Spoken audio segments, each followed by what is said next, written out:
Hey everyone, Chris here. So it's been a while since we've had any significant updates regarding the revised core books coming out this September with the new Player's Handbook. I mean, we're getting close. We got May, June, July, August, then we're into September.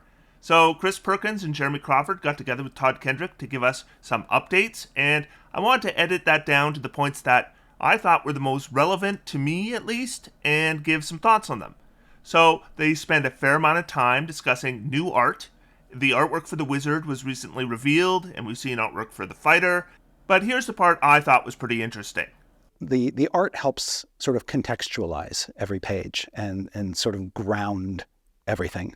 And you get to see the interactions between the text and the art, which previously had only existed in your mind.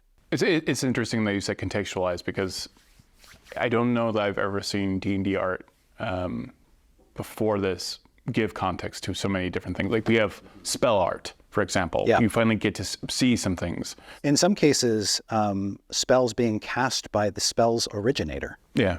Like this is Tasha casting her spell. This is Melf shooting the acid arrow. Yes. Yes. And that's not a theoretical example. That's a real example in the book of Melf casting his own iconic spell. Bigby is there, Mordenkainen, Jalarzi, Yolande, and others. So that's one thing about the 2014 Player's Handbook is the spell description section is really light on art that, allows us to know what a spell looks like. There's 11 pieces of art total, and spells are like a third of the Player's Handbook. So I am so glad to see more attention given to that. Also notice that, and they kind of touch on this here, or Chris Perkins does, that some of the artwork in the 2014 Player's Handbook for spells doesn't really match the spell description. Like, here's an example. Take a look at this piece of artwork from the 2014 Player's Handbook. So this is artwork for a spell, and if I was to look at this without already knowing what spell it was for, I would have no idea, because this is artwork for the Guardian of Faith spell, a spell that in the spell text describes a spiritual guardian holding a sword and shield. Nothing about flying flames around or anything like that. It doesn't seem connected at all. So I'm glad that is something that was given more consideration this time around. What was more interesting, or maybe validating to me, is I've had many conversations with players who are convinced that we can draw these concrete conclusions about what's going to be in the 2024 Player's Handbook based on the last playtest documents. I think we can draw some insight, but the content in the published book is going to be significantly changed from what we saw in the playtests. And I've been convinced all along that the new Player's Handbook is not going to be like the 2014 Player's Handbook, except here's the playtest stuff that you voted for. So, from the horse's mouth, I'm going to play a few clips here. So right now it is a cross-section of the RPG team going through every page of the Player's Handbook and, examining the words, looking at the art, looking at the layout. Again, making sure that everything is where it should be, discussing, all right, is this worded the best way it can be, in a particular place? Every page of the book is different from, the equivalent page of the 2014 Player's Handbook. And that's true for all three of the revised core rulebooks, that these are new books. Through and through. There's a lot of UX improvements that have been baked into these books. There's been some reorganization of the books, so things just aren't in the same places that they used to be. The information's there, it's just presented differently. People are going to find, for instance, some guidance on illusions that wasn't there before. Yeah. People are going to basic things like before, if you were a player and you wanted to know, well, how do I break an object? Well, in the past, you kind of had to follow a trail that led somewhere in the wilds of the Dungeon Master's Guide. Now a player can look right in their Player's Handbook in the rules glossary and find out, how can I shatter that mirror on the wall? So what we have confirmed is that every page will be different. Way more attention paid to wording things more clearly. And I'm going to give the design team of the 2014 book a pass here because, you know what? They have way more resources now, more than twice the staff. and more time to refine things this time around. We're going to get rules we didn't see in the playtest, covering things like an overview of how to handle illusion spells. I mean, that's great. If you're an experienced player, I am sure you'll agree that the expectation of what an illusion spell is going to do, it varies greatly from player to player and DM to DM. So some guidance there is welcome. And putting rules for destroying objects in the player's handbook is smart reorganization, and I expect those rules are going to have been redesigned as well. Here's another tidbit I thought was really interesting. There are also simply brand new things, whether those are new spells, new feats, new class features, new whole subclasses, new subsystems. So the playtest generally focused on updates to existing feats and spells. There were a couple new feats and a couple new spells, but it sounds like there's going to be more, and that's nice to see. I mean, feats especially. I think if the new core books are to be usable as standalone content, there are some gaps that can be filled in the feats section. Sure, you could use feats from Tasha's or Xanathar's to fill those gaps if you like, but I wouldn't expect a new player to go back and buy published content from before the player's handbook was printed, so I'm hoping some of those gaps get filled in the book itself. Now, one of the most cynical takes I hear about the upcoming books is that the classes and subclasses in the playtest, they weren't amazingly balanced, so it's going to be bad in the upcoming book. And subclasses like Aberrant Mind and Clockwork Soul Sorcerer get all these additional spells, and the Sorcerer subclass in the playtest didn't, and that's going to cause it to be even more unbalanced. So that was addressed as well. It's very clear that playtesting continued after UA, and redesign continued, and there were a lot of improvements. Some of my favorite subclasses, I saw things, I'm like, okay, now this has like a two-pronged keystone moment that improved the subclass fantastically.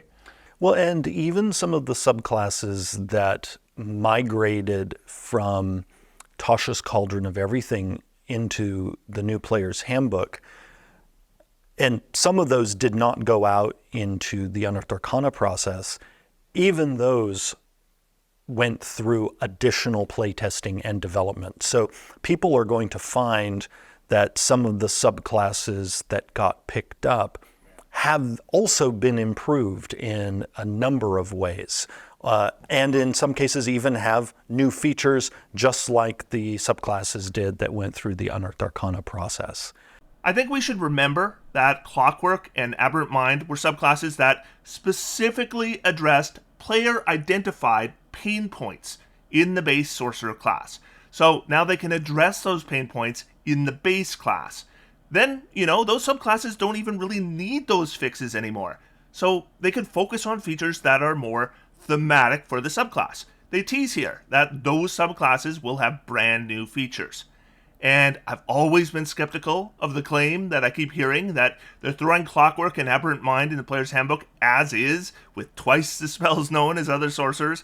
And this more or less confirms to me that either a sorcerer subclass will get subclass-specific spells, like they all will, or they all won't, across the board.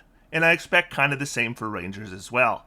And yeah, the playtest classes could use more balancing, and so could the subclasses. And it sounds like that is what's been happening since the last playtest document we saw.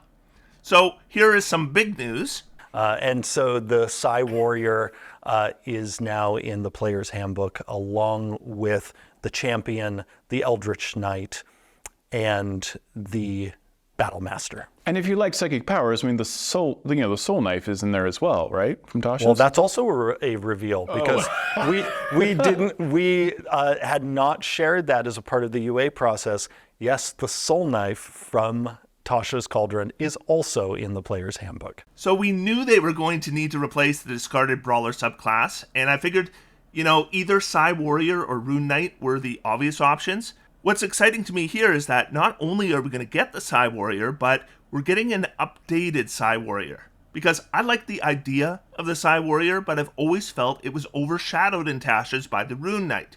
So now they can tweak it, so it's a solid option. And Soul Knife is interesting too. First of all, hopefully the Psychic Blades are usable off-turn now. But what's really interesting is we thought the rogue subclasses were going to be Thief, Assassin, Arcane Trickster, and Swashbuckler. But one of those subclasses isn't going to be in the player's handbook. My first guess would be the Swashbuckler, since it's the only rogue subclass that wasn't in the 2014 Player's Handbook, though I have read some speculation that maybe they'll get rid of the Thief and, work some of its features into the base class, and I think that's an interesting idea as well. Sound off below what you think. I mean, we're just guessing right now. And here's the bits that maybe I found the most interesting of all. We've also been identifying more unexpected multi-class combinations and Yeah. in some cases making changes to prevent the undesirable combinations, but then in other cases protecting the combinations, because there are a number of multi-class combinations that are tons of fun and we want to make sure they stay protected in the game. And usually when we look at things like that, we always have our eye on, one, is everything fun? That's one of course, our top priorities. And then we're also looking for, is anything here slowing down play too much, or is it overcomplicated or overpowered? And if we discover that it is one of those things, then we look at how can we alter it so that it no longer is that thing while still being a good time to use. Yeah, I think one of the great things about this book is that it's opened the door to many more character concepts. If you have a particular character in mind to play, you have a better chance of being able to create that character with the options in this book than you may have had previously with any other D&D book. Yeah, when you combine not only all of the subclasses, but also the many more feats, the new approach to backgrounds, then throw multiclassing into the mix. Yeah. You have so many ways to mix and match different character concepts. Yeah. That sounds like a very good list of priorities for multiclassing to me. Multiclassing is one of those things that I have hoped they would address, but wasn't sure how it would be addressed. It is very encouraging to hear it was something they spent a lot of work on. Now, it's not clear whether they're actually going to change any of the rules for multiclassing. I mean, it kind of sounds to me like the main focus was just looking at how these new designs interact with multiclassing to make sure it works, remains fun and viable, and that the option for even more character concepts were supported, but eliminate some overpowered options. Now, a lot of this video was teasing. The playtest material has continued to be redesigned, subclasses brought over from Tasha's have been redesigned, multiclassing has been redesigned, we're getting different subclasses than we thought, we're getting additional rules guidance, we're getting clearer and more concise wording in the rules, and there is more stuff they haven't revealed yet, but it will be revealed in the coming months. I mean, I see this and I want to know more, so here is what's coming. The next time you see us, we are going to be talking in depth about the Player's Handbook. A whole bunch. For hours on end. But we will have a lot more videos to come very soon. So, we're going to be getting hours of discussion and reveals of the new content being released in several videos coming soon. And I'm here for it. And I will be discussing it more as it's released, so stay tuned. Until then, I'm going to sit back, relax, and have some fun. D&D is for everyone. Thanks everybody, and I'll talk to you soon.